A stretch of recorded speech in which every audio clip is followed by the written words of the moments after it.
What happens when a young security guard mocks a seemingly disheveled woman, only to discover she's the CEO of the entire company? Prepare for a lesson in humility, judgment, and the surprising power of appearances in this unforgettable story. It was an ordinary Tuesday morning at the Oakwood Tower, a sleek, high-rise corporate building that housed some of the city's most prestigious firms. The lobby was bustling with well-dressed employees, all hurrying in and out of the glass elevators, their polished shoes clicking sharply on the marble floors. The lobby had a cool, polished feel. Smooth marble countertops, tall windows that let in bright sunlight, and fresh flowers strategically placed to add a pop of color. In the midst of this fast-paced, immaculate world, Joe sat at his security booth, his eyes scanning the crowd, his expression one of practiced indifference. Joe, a young security guard in his mid-20s, had been working at Oakwood Tower for just under a year. With his uniform neatly pressed and his walkie-talkie always within arm's reach, he prided himself on being observant. His job, after all, was to keep an eye on the building and ensure everything ran smoothly. But there was one thing Joe took pride in beyond his responsibilities. He had an eye for people, or so he thought. He had a knack for sizing people up based on their appearance, a tendency that led him to assume who belonged and who didn't. On this particular morning, his gaze was drawn to a woman entering the building. She didn't stand out. Her attire was simple, a faded jacket over an old sweater and slacks that looked a little too big for her. Her shoes, worn from use, made soft tapping sounds as she walked toward the security desk. She carried a beat-up leather bag, the kind that had clearly been through some years. As she fumbled with the building's security pass, Joe couldn't help but smirk. To him, she looked like someone who didn't belong here. Maybe a delivery person, or worse, someone trying to sneak in, unnoticed. He leaned back in his chair, not hiding his judgment. Employees passed by, glancing briefly at the woman, but dismissing her just as quickly. It was a high-end corporate building after all, and everyone was busy hustling with purpose. Joe's eyes narrowed, and he watched as the woman hesitated at the security gate. Her nervousness was unmistakable. As she approached, he made his move, deciding to help her find her way. Or so he thought. As Emily approached the security desk, Joe watched her carefully. She was clearly struggling with the building's high-tech security protocols, which involved scanning her badge and verifying her identity through a terminal. She fumbled with her bag, her hands trembling slightly as she searched for the pass. Joe, leaning back in his chair with his arms crossed, couldn't help but feel a wave of superiority wash over him. The woman didn't look like she belonged in this kind of place, at least not in a building like Oakwood Tower. Her jacket, worn at the cuffs, was several sizes too big. Her shoes were scuffed and well-worn, as if they had carried her through years of hardship. Her hair, tucked hastily into a bun, looked like she hadn't spent much time trying to tame it. In contrast, the employees who walked past were dressed in crisp suits, wearing designer shoes, their expressions all business. They barely glanced at Emily as they hustled by, heads held high, unaware of the interaction taking place at the security desk. Joe smirked as Emily continued to struggle with the security gate, clearly flustered. He had seen this many times before. People who didn't belong trying to sneak into the building, perhaps hoping to catch a glimpse of the high-powered executives inside. He found it amusing how people always thought they could pretend to be something they weren't. He assumed she was just another person with no real business being there, probably hoping to slip in unnoticed.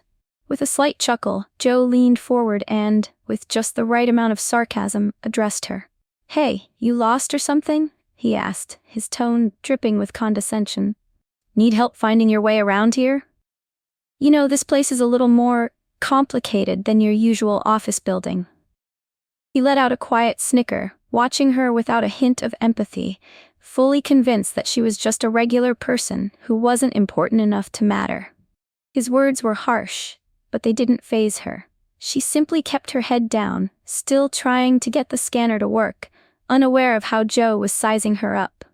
As Emily continued to fumble with the security scanner, Joe couldn't resist himself. The longer she struggled, the more his sense of superiority grew. The woman was clearly out of place, and Joe took pleasure in silently observing her awkwardness. She wasn't the polished, well-dressed type of person who typically entered Oakwood Tower, and that made him feel even more justified in his judgment. "Must be here for an interview or something," Joe muttered under his breath, just loud enough for the few employees who were passing through to overhear. He smirked as a few of them glanced at Emily, their expressions puzzled but uninterested. Most were too busy with their own agendas to pay any real attention, but a few took note of Joe's comment. His mockery seemed to slip unnoticed past most of them, but Joe didn't mind. His eyes remained fixed on Emily, who was still trying to make sense of the security pass. "Probably some menial task," he added with a sneer. "Maybe she's here to clean the floors or deliver some packages." His voice was dripping with sarcasm, just loud enough to carry, as if he wanted to ensure everyone around him shared in his amusement. Emily seemed oblivious, still focused on the scanner, as if nothing was amiss. Joe couldn't help but laugh quietly under his breath, finding it even funnier that she hadn't reacted at all. It was at that moment that a few employees, walking by in their sleek suits, exchanged curious glances. They looked at Emily, then back at Joe, sensing the tension but unsure of what was actually happening. They didn't intervene, either too uncomfortable to speak up or too absorbed in their own daily routines to care. Joe noticed them, but he didn't mind. He was enjoying the attention, even if it was just from a few quiet onlookers. The more Emily ignored him, the more emboldened Joe became. He figured she must have heard his comments, but her lack of reaction only made him feel like he was in the right. After all, she didn't belong here. She was just another person who didn't know her place in this world of high-rises and high-powered people. The morning seemed to drag on, and Joe's mind was still fixated on the woman who had passed through his security checkpoint earlier. He had assumed she was just another outsider, some office worker with no real business in the high-rise. His amusement had only grown as the day wore on, and even as more employees walked past the security desk, he couldn't shake the image of her awkwardly fumbling with the security gate. It wasn't until mid-afternoon that the atmosphere in the lobby shifted. The usual bustle of employees moving in and out was interrupted by the sudden arrival of a sleek black car pulling up to the building's entrance. The door opened, and out stepped a tall, well-dressed man, his suit sharp and his tie crisp. He looked like someone who had been in charge his entire life. As he walked toward the security desk, he greeted a few employees with friendly nods, but his eyes soon landed on Emily, who was standing near the lobby, having a quiet conversation with another employee. "Emily, so good to see you," the man called out, his voice warm with familiarity. The employees who had been watching exchanged confused glances. They had all seen the woman earlier, in her plain jacket and worn shoes. The same woman who had struggled with the security gate. But this was different. She was no longer the awkward stranger. The executive walked toward her with purpose, extending his hand in a gesture of respect. "It's a pleasure to finally meet you in person, Emily. I've heard so much about you," he said, shaking her hand warmly. Joe froze, his heart sinking as the realization hit him like a ton of bricks. The man wasn't addressing her as a secretary or an assistant. No, he was calling her by name, the name of the CEO. The CEO of Oakwood Enterprises, the very person who owned the building Joe had spent all day mocking. The world seemed to slow down as Joe's mind raced, and his face went pale. He watched in shock as the executive addressed Emily with the utmost respect, acknowledging her position as the head of the company. Employees who had overheard the exchange began to murmur in disbelief, slowly piecing together the truth of who Emily was. Joe, standing motionless at the security desk, couldn't tear his eyes away. He had just mocked the most powerful person in the building, the very person who controlled the company's operations. His stomach churned with embarrassment as he realized the gravity of his mistake. He had made a fool of himself, judging the very person who was, in reality, far above him. As the executive walked away, leaving Emily standing in the center of the lobby, the air felt heavy with the weight of what had just happened. Joe, still frozen at his post, watched as the employees who had overheard the exchange began to murmur among themselves. Some looked at him, their eyes filled with judgment, while others quickly turned away, unsure of how to process the moment. Emily, however, seemed completely unfazed by the attention. She calmly walked up to the security desk, her eyes meeting Joe's with an intensity that made his stomach tighten. There was no anger in her expression, just a quiet, firm resolve that made him feel smaller with each passing second. "Joe," she began, her voice steady but sharp, "I need you to understand something." She didn't wait for him to respond, but instead she continued, her tone calm but firm. "The clothes I wear and the way I carry myself have nothing to do with my worth. My role in this company, my position as CEO, is not defined by what I choose to put on in the morning." Joe's throat tightened, and he opened his mouth to say something, but no words came out.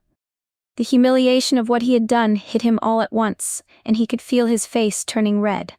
Emily's gaze didn't waver as she spoke. "What you did today, Joe, was a classic example of shallow judgment. You made assumptions based on appearances. Assumed that because I wasn't dressed in a fancy suit, I wasn't important. But the truth is, people like you overlook the real worth of others, simply because they don't fit into a mold. You don't know anyone's story by the way they look." Joe swallowed hard, his heart pounding. He had no defense, no way to justify his actions. Everything she said was true. He had judged her without a second thought, and now he was standing face to face with the very person he had mocked. I'm so sorry," Joe finally managed, his voice barely above a whisper. The words felt weak, but they were all he could muster. Emily nodded, a small knowing smile crossing her face.